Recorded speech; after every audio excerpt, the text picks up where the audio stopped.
Well, welcome everyone to today's Economic and Policy Outlook.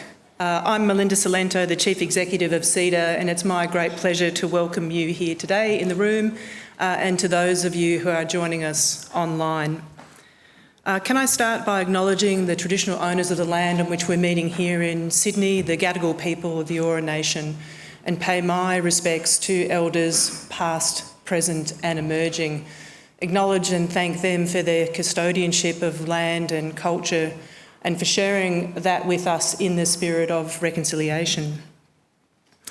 Can I welcome and thank also today's sponsors, Arup, Landcom and Siemens, who've been key supporters of today's event, but also more broadly who are great supporters of CEDA and its work and who consistently work with us in partnership to deliver not only great events but also research with insights informed by our members to help us to shape policy in Australia. The Economic and Policy Outlook has long provided an opportunity to spark discussion and insight on the critical issues that CEDA believes are going to shape the next 12 months for our members and for Australia more broadly. It's hard to imagine a time when understanding the economic and policy landscape and what it means for your organisations was more important than right now. As we still deal with the lingering disruptions of the pandemic and navigate a new global and geopolitical landscape, an economy characterised by rising interest rates and significant uncertainty, being engaged to understand that landscape, including its risks and opportunities, is critical to navigating it. This year has been, I think, almost unprecedented in the sharp focus on policy and a sharp focus that started right out of the gate, with the future economic direction of the nation at the forefront of public debate, beginning with Treasurer Jim Chalmers' recent essay on values-based capitalism, but also including the intensity of the public response to that essay and in the scrutiny of the Reserve Bank and its Governor, Philip Lowe. The essay is just one indication, I think, of the momentum which is now behind the policy reform agenda and the new approaches that are now being considered and contemplated. This year alone, we will see reports of the reviews into the Reserve Bank itself, the skilled migration system, the Women's Economic Equality Task Force, the Productivity Commission's latest 5-year productivity review, a review into that organisation itself. And we will also see the government's employment white paper, its second budget for the year, a wellbeing budget and an intergenerational report. And actually, that's not all of it. The EPO report which we've released canvasses the key challenges that we think are going to be facing us this year. The papers prepared in our report and today's discussion are designed to contribute to your understanding of those challenges and what changes and responses might better position Australia, its individuals, businesses, sectors and the wider community to manage challenge and to enable opportunity. The issues that we've presented are by no means exhaustive, but they are important ones, and I think important also because the insights that are contained in understanding those issues have a lot of relevance and implication for other issues that we're going to have to consider over the course of the year. A key theme that you can expect CEDA to address repeatedly this year is one of evaluation and accountability. We can't hope to improve our performance and to get better bang for buck and effort from policy and government spending without clearly identifying the outcomes that we want from policy, the priorities that we have, and without a genuine appetite for critical assessment of performance against them. Nowhere is this more important than in our approaches to entrenched disadvantage, which have yielded too little for too long and which fail to incorporate known measures to improve people's lives and circumstances. When I read through today's EPO report in full and when I reflected on the Treasurer's recent essay, I thought there was an important theme that ran through the work that CEDA has presented, and one which I think is worth all of you reflecting on. I think the simple fact is that we are going to have to get much better at designing markets to sustainably meet the long-run needs of consumers, clients and customers. When we don't, we end up with policy responses that are suboptimal and create the wrong incentives for the long run. When we do design markets well, the actions of business, consumers and government align to produce good long-term outcomes and results. But no matter how well we design markets, there will be things for which markets do not readily exist and markets which do not deliver for everyone. In these instances, effective safety nets and decisive government action are called for. Each of you have a role to play in the policy responses that will shape a prosperous future for Australia.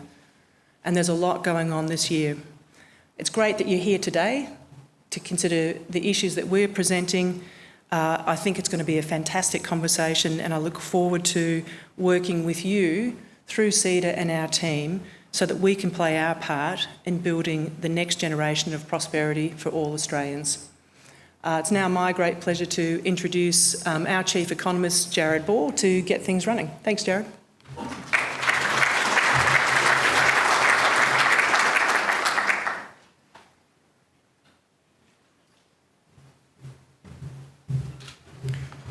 Thanks, Melinda, and good morning, everyone. Pleasure to be here for 2023 EPO and to talk about the economic outlook.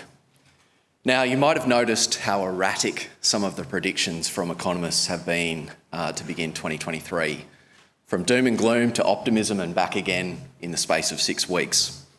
And I think a lot of this reflects the unavoidable trade-offs that countries are facing. Because generally economists like to be pretty boring and predictable even when our forecasts are wrong. And those trade-offs involve growth and the upgrades that we see in forecasts for growth and jobs having an inflationary sting in the tail. And likewise, the downgrades that we see in inflation come with a hit to growth and jobs. And history tells us that these episodes of inflation can be stubborn and the pathway out of them quite unpredictable. In Australia, we're seeing some early signs that inflation may have peaked at the end of 2022, but we have no confirmation of that at this stage. And that's creating a great deal of uncertainty, particularly as interest rates continue to ratchet up. And as painful as this period of adjustment will be, I do believe that in Australia we will avoid recession in 2023 and will emerge at the end of this year in a really solid position and a platform for growth in 2024. When we look around at what's happening in global economies, despite some of the more universal doom and gloom analysis, it's actually a pretty mixed picture. Our greatest concern is really around the euro area and the UK. In the case of the UK, we're in for a prolonged recession, most likely. And there you're really seeing that hit to living standards.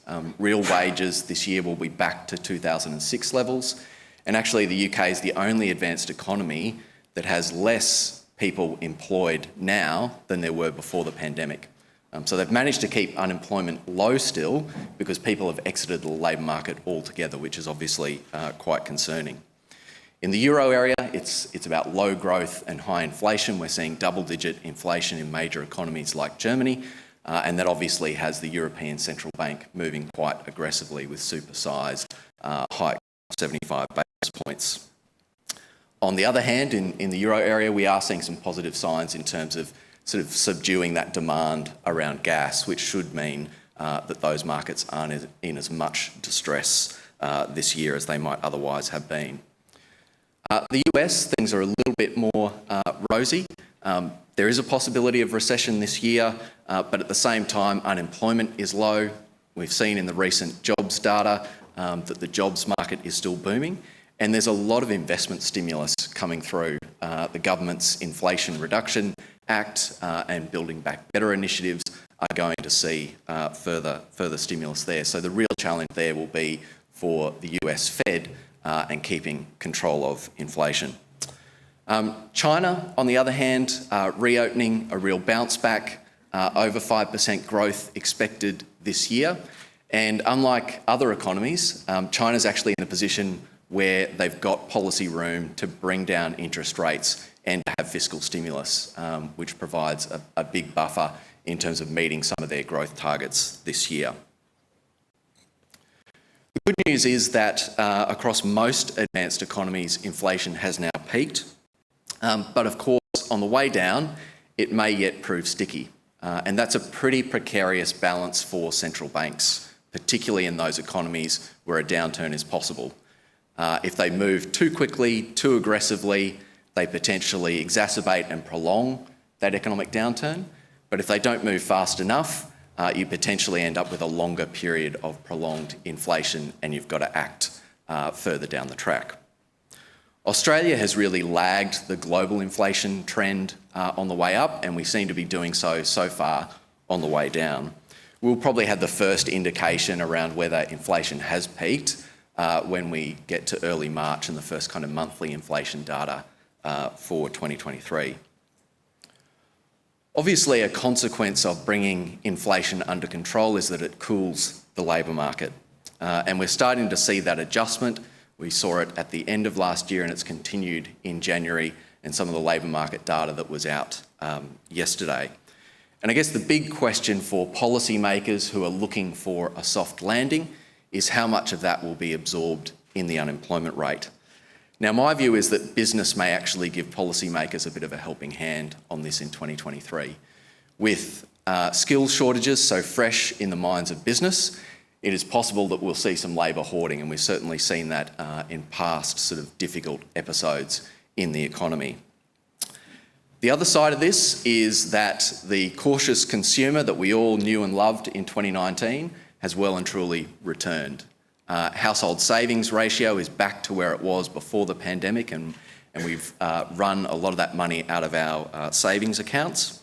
And we're also seeing, obviously, housing interest payments coming off a low level, but rising very quickly, rising as fast as they have back to 2009-10. And anyone who had a mortgage during that period won't remember it fondly. We're also obviously seeing, you've seen reported, the large number of mortgages that still are to come off very, very low variable rates this year, which will add further to that sentiment for consumers. Business, on the other hand, I think if you look at the comparisons between business sentiment and consumer sentiment, actually business is looking a little bit more resilient, despite the fact that costs have been increasing rapidly, and there's obviously a great deal of uncertainty in the economic outlook. When I look at chief executive surveys, I think the really interesting thing in them is people are quite pessimistic about the economic outlook, but quite optimistic about their own company's growth plans. And so combining that with some of the conversations that I've been having with CEDA members, I can see a lot of really precautionary cost containment, a real wait and see approach in terms of where the economy goes, where inflation goes, with a view to still looking at those growth and expansion plans through the year. I want to talk about trade. We're seeing a really interesting kind of recovery in global trade. So the slowest recovery in global trade that we've seen in recent recessions. And of course, we went into the pandemic with populism rising, a lot of trade barriers being put up, and then we had this difficult period where it was actually really difficult to trade, including in services, because of the pandemic. So in some ways, not particularly surprising. The story for Australia is different.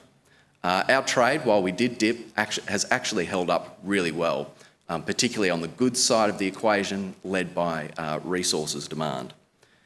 But services trade is still lagging. We're still at about 2/3 the level that we were on services trade before the pandemic. And so with migration staging a bit of a V-shaped recovery, I think this is a real opportunity over the next couple of years in terms of some tailwinds that we'll see come through for the economy and much needed for battered international education and tourism sectors. And if I could end on policy, well, Melinda's outlined the fact that we do have a substantive reform agenda. And that really takes me back in a lot of ways to work that we did at CEDA in 2018 when we talked about Australia's brand of economic development and some of the key elements of that, elements like our independent central bank, like our migration policies.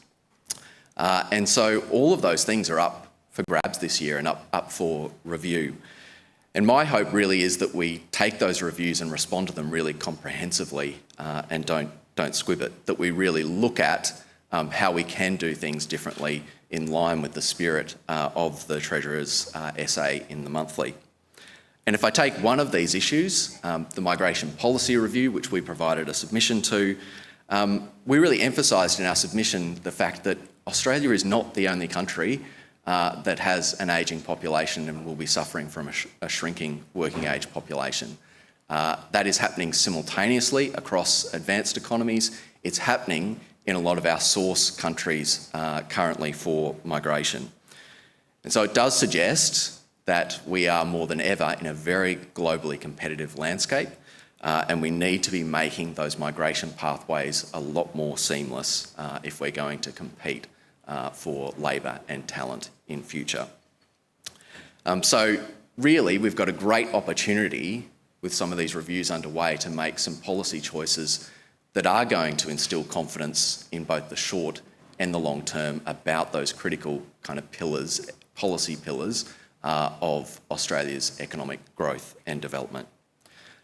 So with that, I am going to continue on the kind of policy theme by welcoming our senior economist, Andrew Barker, to the stage to talk about one of the really immediate policy tensions, and that is in energy.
Thank you, Jared. It's great to be here today to talk about managing the demand side of energy with our three very experienced panellists, Joe Egan, the Chief Customer Officer with AGL, Dave Hopping, who's the CEO for Solutions and Services in Siemens Smart Infrastructure Division, and he's joining us from the US, so he's travelled much further than most of us today, and we really appreciate that. And also Lynn Gallagher, the CEO of Energy Consumers Australia. So it's of course an interesting and challenging time in energy markets at the moment, with the global energy crisis leading to big increases in energy prices, with wholesale electricity and gas here in Australia tripling last year, in the middle of last year, compared with a year earlier. So that's the background, but today we're focusing on the demand side and the opportunities that there are for consumers to improve energy performance in order to hopefully be able to reduce the amount of energy that they need to use as prices increase. So when we get to questions, you can ask questions via the Pigeonhole app, and you can also, and you can see the link there, you can also vote for questions. So we'll try and ask the questions that have the greatest interest, and also for those in the room, there's the opportunity to raise your hand, and a microphone will be brought to you, and if you introduce you and your organisation before asking questions, that would be great. But first, I'll invite each of our panellists to give some opening comments on the opportunities that they see in 2023 and beyond, starting with you, Joe. Thanks. Thanks, Andrew. I'm Jo Egan, Chief Customer Officer at AGL Energy, and as some of you may know, we are one of Australia's leading energy retailers and also Australia's largest electricity generator.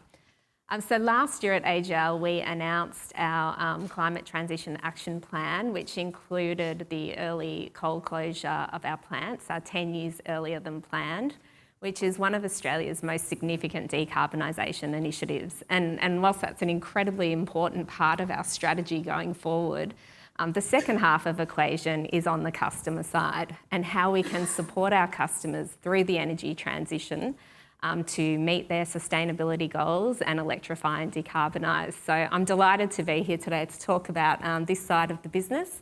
It's obviously a topic that's very close to my heart in my role, and I look after our customer portfolio both on the consumer side, on the residential and small business, and on the larger enterprise side.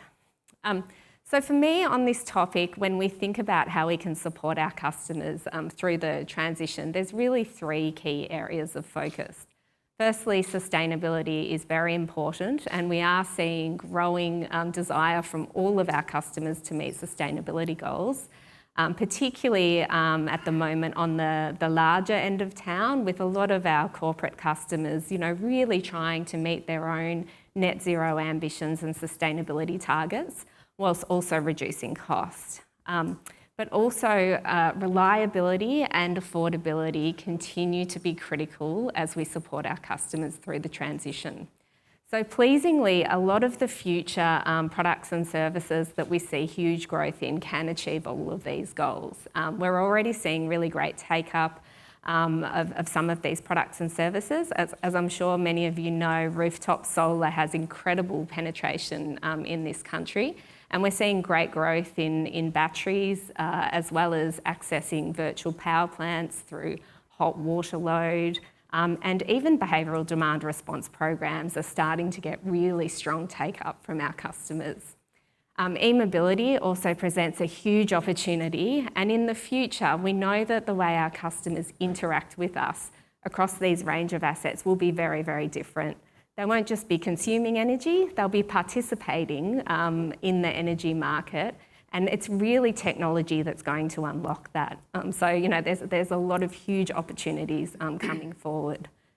But as has been mentioned this morning, we are acutely aware that affordability is top of mind for many of our customers right now. And I think there are immediate opportunities where we can help customers reduce their costs through this period. I mentioned behavioural demand response earlier. At AGL, we have a program called Peak Energy Rewards, where customers can reduce their usage during peak demand events. And they receive financial rewards for that in the moment, but also the halo effect of that is it helps them understand their energy usage.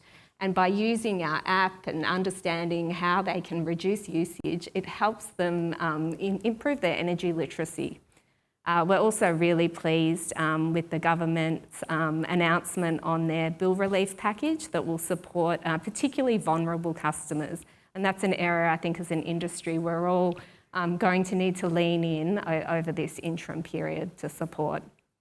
So finally, as the three of us were talking about this morning, I think over the next decade, what is absolutely critical is that industry, government and corporates work together to solve these customers' challenges, because there's significant opportunities, but also some immediate challenges as we've been discussing.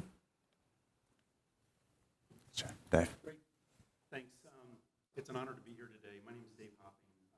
As mentioned, I'm responsible for smart infrastructure globally. And I'm actually joined by our CEO of Australia, Peter Halliday. You just raise your hand real quick. If anybody wants to connect more on the local market, my viewpoints are a little bit more global. But Siemens is a global company, been around 175 years. We have expertise in healthcare, energy, mobility, infrastructure, and industry. And I think all of these businesses play a very, very important role in helping us decarbonize and becoming more efficient. I also want to make a comment that I think we're at a big inflection point globally when it comes to this topic with energy efficiency. And the time is now to really make a difference. On one hand, as mentioned, there's a big need to decarbonize. It's important for us to be stewards of our planet. It's important for us to continue to have a sustainable world. On the other hand, there's a tremendous amount of waste in our system, a tremendous amount of waste. And waste creates opportunities for cost savings and for efficiency. But in addition to that, what we're seeing globally is there's also an interest of our customers and industries to become more resilient and to become more energy secure. So when you look at the combination of decarbonization, sustainability, efficiency, resiliency, energy security, it's a very, very, I think, complex equation. And a lot of our customers these days, they implement programs for different reasons. Some implement it because they just want to be good stewards. Some implement it because it's purely a financial decision. They want to save money. Others implement it because, to be very honest, they want to attract investors, because a lot of publicly traded companies these days, sustainability is extremely important. So attracting the right investor is equally important to the bottom line on a year-to-year basis. And so there's many different reasons. There's a lot of complexity tied to it. And the inflection point is technology is really making a difference today. We have a mission in Siemens. We always say we connect the real world and the digital world.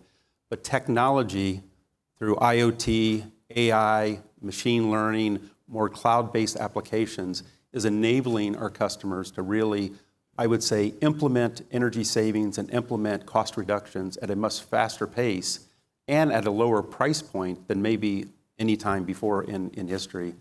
And then the last thing, that we can maybe get into some discussion about is the creativity of the different business models of how you implement things, I think is very important. Customers always have very good ideas, but they don't always want to spend CapEx. So they're looking to shift. How can we shift it to CapEx to OpEx? How can we ensure this and we pay for outcomes?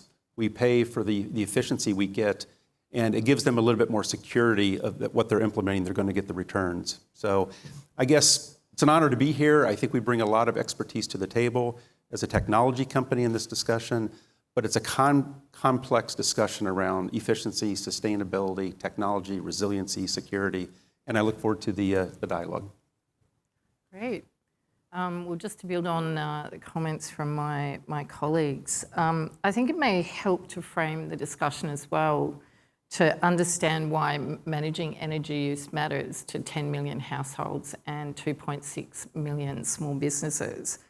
After all, who wants to spend more time thinking about electricity bills, gas bills? How am I going to insulate my home? Should I get solar? Should I get a battery with that? Does any of this make sense? We know that affordability matters because the ECA surveys 2,000 households and 500 small businesses every 6 months, and it's consistently their number one issue. It's the number one issue for them. It's also the number one issue for others. So Australians also deeply care about not only whether they're able to manage their own energy bill, but whether everyone can manage their energy bill. We also know from our survey that above median household income, only 2 to 3% of income is spent on electricity. Below that, that's half of all households. They pay from between 3% to over 12%, and that's getting worse. So technology is an opportunity, but it's also dividing our community between those who have access to technology. It's not just necessarily lack of income. If you don't have a roof, if you're renting, if you don't have a garage, if you don't have a driveway. So we already have a divided community between who can manage their energy costs and who can't. So again, technology is an opportunity, but it's also a challenge we're going to have to deal with. And those numbers, by the way, are before the latest increases in electricity and gas prices, so we're expecting it to get worse. In the future, electricity will also be cheap when solar is available and more expensive just when we use it the most, before work, after work, and all those small businesses that actually are in the services economy where they're serving us meals at night. It's going to be much more expensive for cooking, heating, cooling when the sun goes down. Solving this problem means investment by consumers in the building fabric, in switching from gas to electrical appliances, in switching to electric vehicles, and in smart controllable devices in their homes and in their businesses. If every home spends $50,000 between now and 2050, do the math, it's $500 billion in investment being made by consumers. And compare that to the $320 billion that's being invested in large-scale infrastructure to supply energy. We need to get the most out of all of this investment and deliver affordability, equity, as well as security. One final thing, retail prices have been high for a decade before they began to rise again and are likely to remain high. And we often hear news about wholesale prices, but we need to focus on retail prices. That's cheaper wholesale, if you like, from renewable, which will eventually flow through, but we're going to have higher network costs, higher other costs that are all being passed on to consumers. Unless we support the decisions and the changes that people need to make in the way they live, in their businesses, the way they use energy, we put the achievement of net zero at risk. So I'll end there. Thanks very much for the opening comments. I think that will set us up for a really interesting discussion, and thanks, Lynn, in particular for pointing out this heterogeneity of households. At CEDA, we estimate that for the bottom fifth of households by income, the share of income they spend on energy could go from 5% to 7%. And as you mentioned, that can be even worse for particular households. So it's certainly a worrying trend. But we also want to focus on the opportunities that you've talked about. And we have a question here about what is most important to consumers, cost or sustainability. But I also wonder whether there's opportunities to bring them both together and the kind of payback times you might be seeing in investments. Can we start with you, Lynn, on the household side, and then Dave and Joe? Yeah, I'm often asked that question, so it's good that we actually ask consumers to answer it rather than me giving you my opinion. So in our surveys consistently, consumers say they support the energy transformation, they support renewable energy, they even support going faster. They get it. They want to save the planet too. But they don't think that should come at the expense either of what I call outage shock or bill shock. They expect us to be clever enough, smart enough, innovative enough to solve all of those three things together. And I think the way that we often approach these problems is we segment each of them and say, well, my job's solving security, my job's solving equity, my job's getting sustainability. And it's almost like we go to war in each of those tribes. Well, consumers don't care. They want us collectively to solve all of those issues. Yeah, okay. Yeah, I would say I come at it more from the commercial side. Siemens, we focus more on the commercial market. And a couple comments to this, and I hate the average answer of 50-50, but what we see is it's roughly 57% of CEOs that run companies globally have decarbonization targets to decarbonize. There's about 5% of that are in family-owned business or non-publicly traded companies that will do it at no matter what cost. As a matter of fact, I just came back from a workshop with Heineken in Amsterdam, and we're a partner of theirs where we're helping them decarbonize their breweries, globally. And cost is not an issue. Payback is not an issue. It's just purely decarbonization, get to net zero. But in reality, there's many industries and many companies that talk a little bit out of both sides of their mouth. They want to decarbonize, but only if the payback is there and only if the return is going to be there. So we're seeing more and more of a sway towards really a commitment in decarbonization. My home country, the United States, I will tell you 2 or 3 years ago, was purely a financial decision. They would talk sustainability, but it had to have the payback. That is changing more and more. Europe is a little bit more progressive on this front. So you see a mixture in the markets globally, but that financial equation is still reality, but moving more and more into decarbonization. I think for what we see in our business is probably a little bit different on the consumer side versus the large business side, and I would agree with both my panellists' comments. On the consumer side, affordability is number one concern, but there is absolutely a desire and an expectation that we will meet sustainability goals. So some of the solutions we've put in place to help with that, the cost of home storage, as an example, has been stubbornly high. We've been waiting for household battery costs to come down to help that business case, and it will absolutely come down at the right time. But for those customers who have a real drive to put those solutions into their home, we're offering green finance packages. So there's no upfront cost, and they can use some of the savings they see on their energy bill to pay that off over time. On the commercial and industrial side, it is different, and we are seeing, that real drive to meet ESG targets as a big influencer. But we're also seeing on the C&I side solutions where we can meet both goals. A great project we're doing with an almond farm where we're replacing their diesel generation on site for their irrigation, reducing their emissions and their cost. And I think the solutions like that, the more we can provide outcomes that meet all customers' goals, the better off we'll be.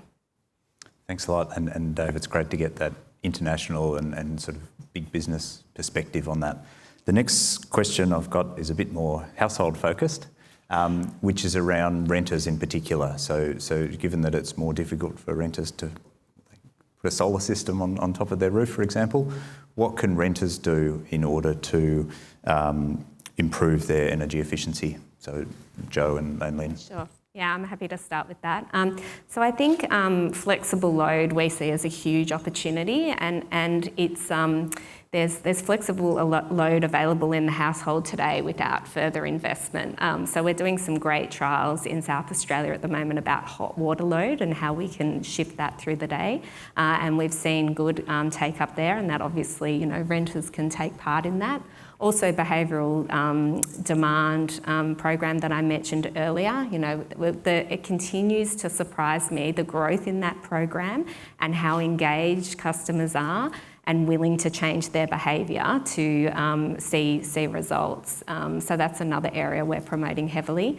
And then finally, just energy literacy is a key enabler, and I think often as an industry, we think we've talked about energy efficiency so much, but there are still so many customers out there at a household level that are seeking advice and education on how they can be more energy efficient in their homes. And we're seeing greater usage of our app to help with that insight. And also on our website, we have this Energy Savers Centre that gives a lot of education and information. And usage of that has gone up dramatically in the last year. So we are seeing customers engage more to understand how they can optimise their energy efficiency at home. There's still more to do though, because we know that some customers don't necessarily have access to digital. So we're looking at other channels and means that we can continue to educate. Maybe just 30 seconds. We don't focus on households, but in the C&I market, we still have renters because there's property managers and tenants in office buildings and et cetera. And my 30-second answer is seeing it being a competitive decision. So tenants/renters are starting to demand sustainability and energy efficiency in the space that they want to rent, and it's becoming a competitive advantage or disadvantage if the landlords or the owners of the property does not move into that area. So one thing that we're seeing moving it is just the requirement of the marketplace saying, if you don't have it, then I'm going to go somewhere else and rent. It's a great point, and I'd like to see some of that come into the private rental market for households and for small business as well. We know that people who are renting, certainly in the household sector, are living in the worst housing. And it's not just the 400,000 social housing units. There's another 26% of our housing stock is rental property. And there are absolutely no standards in place today for most of that stock. So great for all the new building stock being built at six stars, but we only started on this journey. We've been very late to energy efficiency in Australia, and we think it's okay for people to live in houses that have the quality of tents. So we've got to do something about 100% of housing, the existing stock, and that is a 2-decade-long piece of work.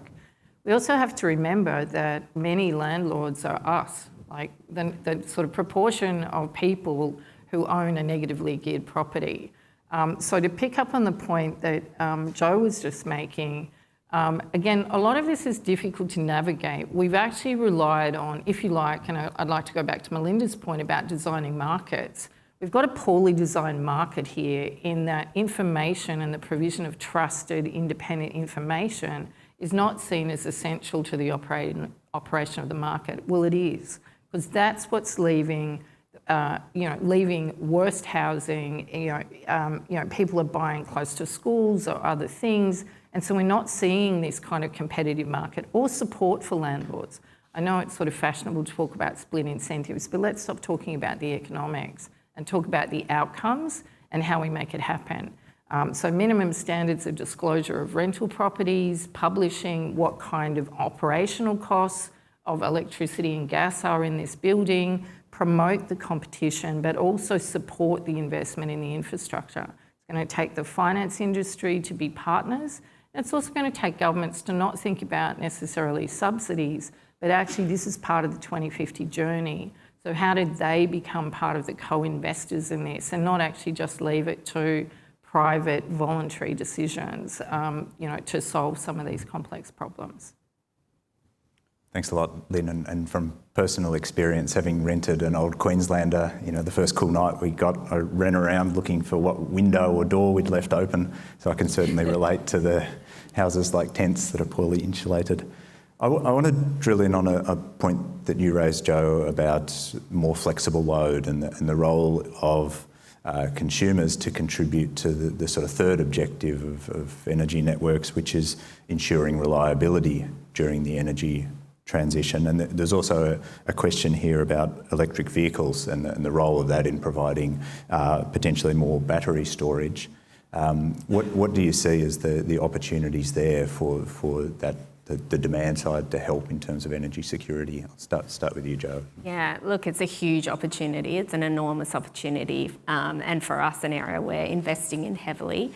I think to really unlock that, there's obviously a scale question. We need that long-term view when electric vehicles, do scale in our country, and it will provide a large component of flexible load, along with home storage and other management of usage in the household. But I think there's two areas that are so important here for us to get this right. The first is technology. We need really great technology behind the scenes that can orchestrate these assets and not impact customers' lives. We need to be able to use energy when we need it to meet our goals. So that, when I get in my car, I want to be able to drive it. It needs to be charged. So we're doing a lot of work in this space at the moment so that we can learn about what customers' behaviours are. A smart trial we're doing at the moment with smart charging on EVs is giving us a lot of insight about the kind of customer experience they need to be happy with us orchestrating that load in the background. And one of the key findings is control. A customer needs to have great visibility into how their assets are performing and be able to override at any time. So that visibility and control, whilst also making it really easy, is critical. And I think the second thing is there needs to be a financial incentive for customers as well, and we need to have a model where that value is shared with them as well, so that it's not just supporting the grid and helping smooth load across the system, but there's also rewards for customers for taking part. Yeah, from a CNI perspective, I personally believe this is kind of the holy grail when it comes to flexibility. And I know maybe not so much in Australia, but also in other parts of the world, you have a lot of natural disasters and you have a lot of challenges with weather. And again, I'll say it what I said earlier, customers want to be energy secure and also resilient. But flexibility offers incredible opportunity to not only decarbonize, but to save energy, but it adds, Joe, as you said, a great deal of complexity. And the technology needs to be really, really sharp on transparency, but also on the accuracy. Because, just imagine, you have a building, you have vehicles connected to it, you have demand happening in the building, you're connected to the utility grid, you have battery storage on site, maybe you have excess energy that you want to sell back to the grid in certain markets around the world. How do you manage all of this?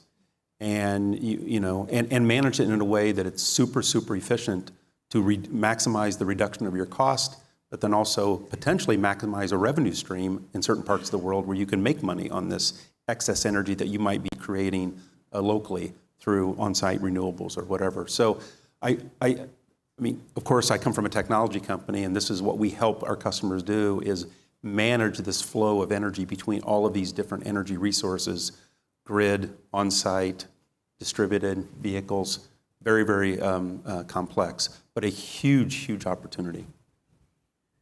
And sorry to bring a U.S. topic, but this is one of, and I don't know why I'm promoting Tesla, because Siemens has their own e-vehicle, but one of the things with Tesla is not just the car, but it's the ecosystem, the solar, the battery, the vehicle, and managing that throughout the whole ecosystem and life cycle. Sorry. You're right, Dave. I think the first job, just to echo something Joe said, the first job we have to do is make all of these homes and small businesses adaptable and resilient to the future. And that means adaptable and resilient in the face of climate change, weather extremes, all the risks that they're facing. So all of these things, and I don't mean to be gloomy, all of these things are opportunities, but they're also risks. The thing that Joe's talking about as well is the available, if you like, the available use that's there to be managed. And electric vehicles has huge potential to actually reduce the sort of average cost of energy if people can conveniently charge it and use it when energy is cheap. So we're going to have to change our whole retail pricing structure. I defy anybody generally to find a current retail offer that will actually offer them really cheap electricity during the day. So we're actually have to go and upend a lot of that. I'd also say the hot water system is the battery in every home. I actually think we can actually do more on that before we get to expensive, lithium-ion batteries or flow batteries. I don't have a problem with people who want to, have batteries in their garage, but we actually need to have a system that's adaptable and resilient. We're going to have batteries on the other side of the meter as well. So I think we're really going to have to coordinate much better too, because we have, unlike the US, we have a vertically separated structure, so everyone's chasing this holy grail. I mean, networks are chasing the holy grail. The metering companies are now trying to control hot water. The retailers are going to be doing it. And it's going to leave customers, basically, even if they have some override, they're going to be hitting that button going override, override, override all day. So if we want to unlock it, we're actually going to have to start with the customer, start with what's happening in their home, and that's a lot of what Joe was really driving at. Start with their perspective, and then don't, make it easy, make it convenient. And that's equally true for small business as well. We're going to have to sort of get a head around the needs in a way that I've often heard, and Dave's alluded to it today. This is not taken for granted, but it's more common at a commercial and industrial level. So why are households and small businesses not being given the same sort of business models and service that Dave's been talking about? Thanks, all. And we've got a related question here about how can we support distributed generation better, given our big world-leading rollout of solar rooftop technology here in Australia. Should governments be investing in local battery storage or policy for communities to share between households? So that goes back to some of the things you already touched on, but have you got anything further to add there, maybe starting with you, Lynn? Well, yeah, I'll just say a few things and leave Dave and Joe some time to talk about it. I think it's amazing what we've done with solar on roofs, but if you were starting from today, I'm not sure that you would actually think putting solar on every rooftop, particularly when we're going to top out at about 50% of households will have solar and 50% won't. So I'm very much a promoter of the idea of a shared grid, that we're all connected together. And one of the ways, the idea that we can run around and somehow equalise everything by trying to put solar on apartment buildings or solar on terrible rental properties, it will just defeat us. So I think more investment in shared batteries. I'm not saying we should undo anything that we've done. As I said, I think we're very proud of what we've done with rooftop solar. So I think we have to think about ways that we emphasise the sharing of assets and the shared benefits and the shared costs, actually, shared costs. Yeah, I mean, I guess from my side, it's, I support the government and the private-public partnership to help drive it in the marketplace. It's also to be very transparent. It's good for our business because the more incentives there are, there's more opportunities to scale up in speed. So I am a fan of that. And around the world, we see different, efficiencies in making that happen. Europe, for example, is extremely good at it. There's actually requirements in certain countries that every building has to have a building automation system. Every building has to have an energy sustainability study. And there's timelines associated with it, so it's pushing and driving the activity. The only other comment I make, I totally agree with you.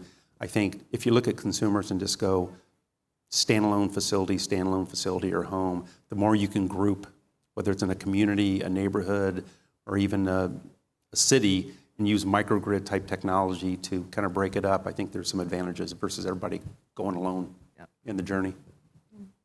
Yeah, I think just to build on Lynn's point around ensuring that customer remains central to policy and market design is critical, because with so many, as this market evolves, with so many players involved, it's going to be critical that the customer's choice and the way they want to interact stays at the centre of this conversation.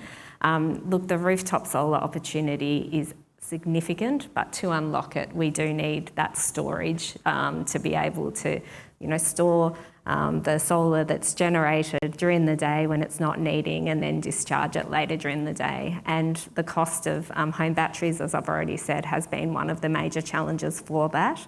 So making sure that we've got the technology, the trust with customers, and the customer experience designed really well to unlock that when either home storage costs come down or electric vehicles really, start to grow and take off, to me is critical. There's also, I think, a valuable point raised in one of the questions here about the need for sort of behavioural measures. So obviously retail prices are going to go up as wholesale prices have done, so that provides greater incentives for energy efficiency. But do we need more than just price signals, and what can we do in a policy sense to encourage the sort of behavioural change that's needed? If you want to start, Jo? It's a great point. I'm not sure I've got the perfect answer for that, but I think we know that customers do respond to price signals. I mean, I think even looking at overseas, what has happened is a great example. Talking to some of my peers in the UK and Europe, they're seeing demand contract by 8 to 10% just because of that high-priced environment. So, ensuring that we support really vulnerable customers through this period, to touch on Lynn's comment before, who don't necessarily have the access or means to reduce their costs, whilst also helping customers who can access this new technology and receive value out of it in the near term is both important. Yeah, my answer to that would be just around education and trying to educate the markets a little bit better on what is happening, what are we doing, or even very specific to a project in a commercial building. I know we do a lot of education to the tenants on what's being done, why it's being done, how they can impact the results of, for example, the technology being installed. So I would take the angle of, I think more education is needed in the marketplace. It's not as simple as we need to decarbonize and save the planet. There's a lot more details behind that. So I would take the education model, whether that's in a community or in a corporate type environment. I'm going to start this. The answer to this is the difference between values and value. I do think value, which is what we usually mean by financial incentives and pricing signals, is important. But certainly in terms of emergency, the occasional emergency, the extreme, it's values that actually play a bigger role. You actually get a huge response when you say to the community, we know there's going to be an extreme weather event tomorrow. We need you all to do what you can. Also public messaging around, and they do this particularly well in the ACT. They actually contact everybody over 80, everybody in a public housing unit, and tell them they don't want them to adjust, unsafely adjust their energy use. But it's really a call out to everybody who can. So you actually do get a lot of response. But I think the real heart of the question is really, how do we do this on a regular basis? Because we're going to have much more volatility in supply. The weather is going to change, clouds are going to come over, all of a sudden we're going to have drops in supply. The thing that I've taught my team to say is some of the loads, some of the times, some of the people. In the studies in the US, what it shows is with the right structure, with the right program, with the right rewards, and not all of them are financial, you can normalise behaviour around responding, and you can get responses between 8 and 15% pretty consistently. But to go to the education point, when people don't have to guess, when they've actually got the tools, when they've got the information, and and I'm not promoting any particular tool, but when they have the information and tool, you double the responsiveness. And that's probably as much as you'll get. You can get up to 30, 40%, but we don't need everybody on a hot day to go without air conditioning or cooling. And that's not where most of the adjustment is going to happen on a regular basis. It's the loads that Joe's been talking about, which is, well, I don't need to top up my EV today or right now. My hot water is timed to respond, and when electricity is cheap, and if there's scarcity or if there's a problem or there's a need for demand response, the hot water can respond, but I can still have a hot shower if I need to. So again, it's that point about stop making people guess what they actually need to do, but also respond to the value, give them value. And I heard the point about, we've been talking about who gets the value. Sometimes at this stage of the game, it's the aggregator, it's the business model that actually takes a lot of value off the table. But ultimately, also don't forget about values, because again, I think that's what the community feels is important, to keep the power on for people who need it if they can adjust it conveniently. And Lynn, I think to your point, keeping it simple, we all saw how impactful the campaign was around saving water in this country by keeping it so simple about shorter showers, and that's something that became so embedded in our culture, and I think there's a huge opportunity to do that with energy as well. Yeah. Recently on ABC Breakfast TV, I told people that one of the ways to actually deal with the shorter shower problem, because I love a long shower as much as the next person, but actually when you tell people, have a shower to your favourite song, don't tell them that the favourite song usually is only about 3 to 5 minutes, because they're all designed for radio. So literally you will have a shorter shower if you shower to your favourite song. Now it probably works for kids better than women with a lot of hair to wash and all that kind of stuff. But again, it's about trying to find those things which is like, it's either easy or fun. It doesn't feel difficult or rationing or painful or why can't I do it? It's also knowing when does it actually matter? When does it benefit, right? I mean, we've got people now who are on flat rate tariffs who regularly use their appliances to use cheaper energy at night, but they're not actually on a cheaper tariff. So again, it's sort of normalised behaviour around how as a community we value and conserve energy at times when it's actually useful. Or on the shower topic, you can just take a cold shower. It's healthy. It'll be shorter, trust me. Not to be down on that, but I mean, I've had people in Queensland, and this goes to the affordability stuff, and I really hate to bring some of these really difficult moments into it, but I've had people in Queensland tell me that they turned their hot water off years ago and they regularly have cold showers. So that is how they manage their energy bill, because they need cooling more than they need hot water. So, people are making behavioural decisions all the time. We want them to be making good behavioural decisions, and we want them to support them to be able to manage their energy costs. There's cold and then there's cold though, isn't there? Yeah, there's cold and there's cold. When there was the gas outage in Victoria. It comes out warm in Queensland, but yeah. Exactly. Great. Well, it's good to have some good responses to a complicated issue, some of them very practical. Thank you. Moving on to a different point, there's a question here about the risk that sort of more broadly sustainable energy options might become too expensive when governments internationally are all chasing the same technology solutions, and there's supply chain constraints. I guess we're focused on the demand side here, so I'm wondering how you see those sort of opposing forces here. On the one hand, there's sort of the learning curve, and we roll these things out, it could push prices down, but on the other hand, the supply chain constraints. From your perspective, Dave, do you have any comments on that? Well, I mean, supply chain's been a challenge, over the last couple of years in our business, but I would answer honestly and say it's kind of an excuse when it comes to this topic. I mean, prices are going up a little bit, but energy prices are going up quicker. The more we scale with some of these technologies, the price will come down just because of scale. And there's a big problem. I mean, something very specific related to buildings, which is a sweet spot of my business. Roughly 40% of the energy consumption is in buildings. Most buildings are brownfield. Most buildings that are being constructed are not being constructed as green as they should be. And there's a tremendous amount of waste. You can typically, on average, save 30% of the energy cost in any building that you go to. On average, by the way, not every building. So my answer would be, yeah, it's a data point on the supply chain. It's a real issue, but I would take that as more of an excuse and take that out of the equation, to be very honest. The comment I might make is, we're all having a moment of, after the pandemic and everything else, and I think now that, particularly as Australia's now come out of the climate wars, hopefully, it looks like we have. People are sort of looking over the fence and going, well, what if we can't catch up? And so I think there is a bit of mentality around that, so, which I have a lot of sympathy for, but so I'm reassured by Dave's point about we can be more optimistic than that. The only thing I'd also add to that too, but again, it is going to require effort and thinking, is workforce issues.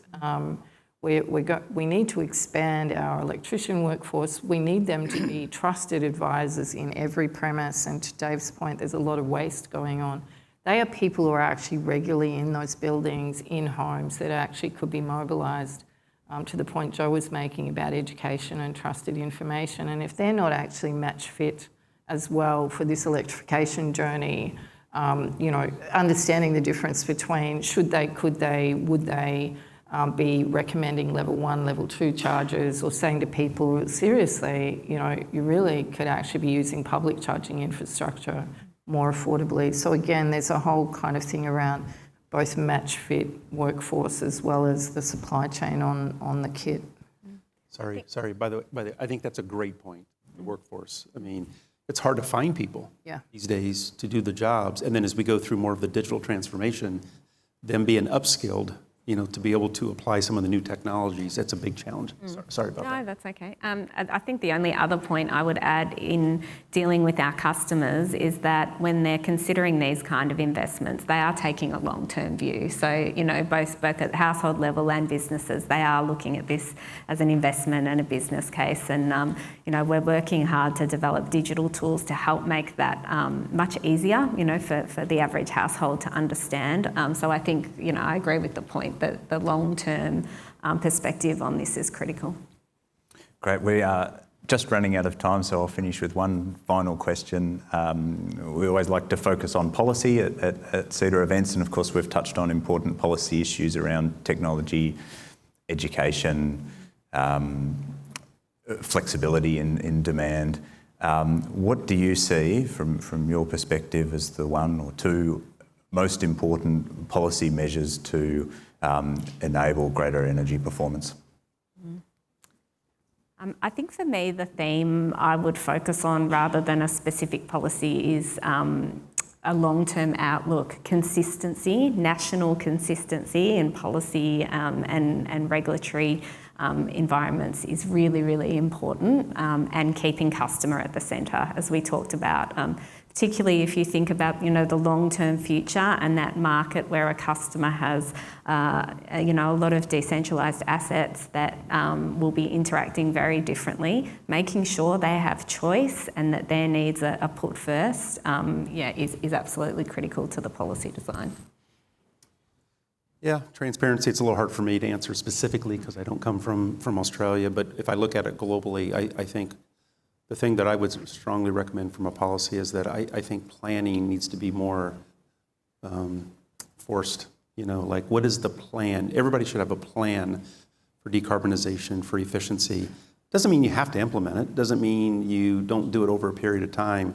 But there's too many, at least C&I customers that I see, that have no idea where to start. They're confused on the technology. There's too many different topics. And what they really need is a as a plan, like where would you start? What would you do first, second, third, fourth? And then they could implement it based at their own speed. So if you call it consulting or planning, I think would be something that I would really push for. A couple of things I'd say. One of the things we're working on is an energy trust model, which actually goes to Dave's point. It actually could produce a roadmap or a plan for every house, for every family, for every small business premise, or it would be available. Because we know that, no one size fits all. I love Dave's point about hate averages. Exactly. Averages disguise all of the difference across that. So that's why you need a plan and it needs to be available. So it's independent, trusted information and tools, and that goes to market design, right? I mean, a lot of what we do, the information we get is attached to business models, marketing, technology. So we need to, if we're going to do this, and as I said, it's 500 billion minimum in terms of fixing their housing stock, let alone small business premises.